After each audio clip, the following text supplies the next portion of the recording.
السلام عليكم ورحمة الله وبركاته. اللهم صل وسلم وبارك على سيدنا محمد وعلى آله وصحبه أجمعين. النهاردة هنعمل ممبار بطريقة سهلة وبسيطة جدا. ده الممبار الجاموسي.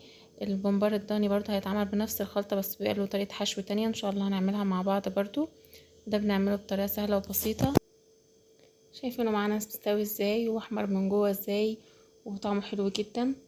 هنجيب حلة على النار، هنحط عليها شوية سمنة على زيت، ونكون مقطعين بصلاية قطع صغيرة كأننا بنعمل تسبيكة للمحشي بالظبط.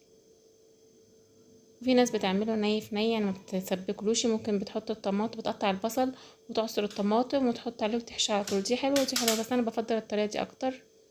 هنا بعد ما الطماطم اتسبكت معايا هنزل عليها بالخضره اللي هو كزبره وبقدونس وشبت، ونحط ملح وفلفل اسمر وكمون وكزبره ناشفه. دي البهارات بتاعتها هنقلبها بقى عليها. هنكون محضرين الرز منقينه وغسلينه، هننزل عليه بالصلصه اللي احنا عملناها، هنقلبها على فيها كويس. هنكون بقى محضرين الممبار طبعا وغاسلينه كويس جدا ومنضفينه وقلبينه وغاسلينه من جوه كويس جدا. هنمسك بايدينا كده الاتنين كده بصوابعنا، وبصابعنا التاني بندخل بيه من النص. هو بيبقى واسع، ما بيضايقناش في الحشو زي الممبار بتاع الخرفان، بيبقى رفيع، بيبقى عايز ما بينفعش طبعا يتحشى بالايد. ان شاء الله بجرب برضو معاكم الطريقه واوريها لكم. سهل جدا ما بيغيبش في حشو. واهم حاجه تبقي تبططيه كده بعد ما تحشيه عشان ما يفرقعش معاكي في الميه، ما تملوش رز كتير. بعد ما تعمليه تبططيه بايدك كده عشان تعرفي ان هو تتاكدي ان هو مش مليان رز كتير ويفرقع معاكي في قلب الحله. ياريت تنسوش اللايك والاشتراك في القناه وتفعيل الجرس عشان يوصلكوا كل جديد، وتابعوا صفحتنا على الفيس باسم البيت اوفر. عملت واحده كذا واحده معاكي عشان تشوفي الطريقه.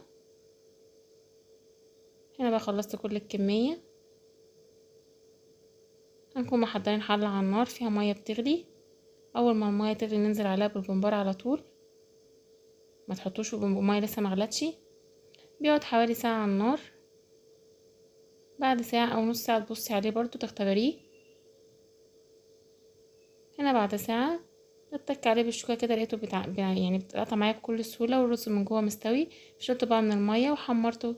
عايزه تحمريه في الاير فراير حمريه، عايزه تحمريه في الزيت حمريه، ده بقى براحتك. هنا انا محمراه في الاير فراير بس يعني نفس نتيجه الزيت بالظبط واصح بكتير. شايفين الرز مستوي معايا ازاي واحمر من جوه ازاي، طعمه حلو جدا. متنسوش اللايك والاشتراك في القناه وتفعيل الجرس عشان يوصلكوا كل جديد. متنسوش بتعليقاتكم.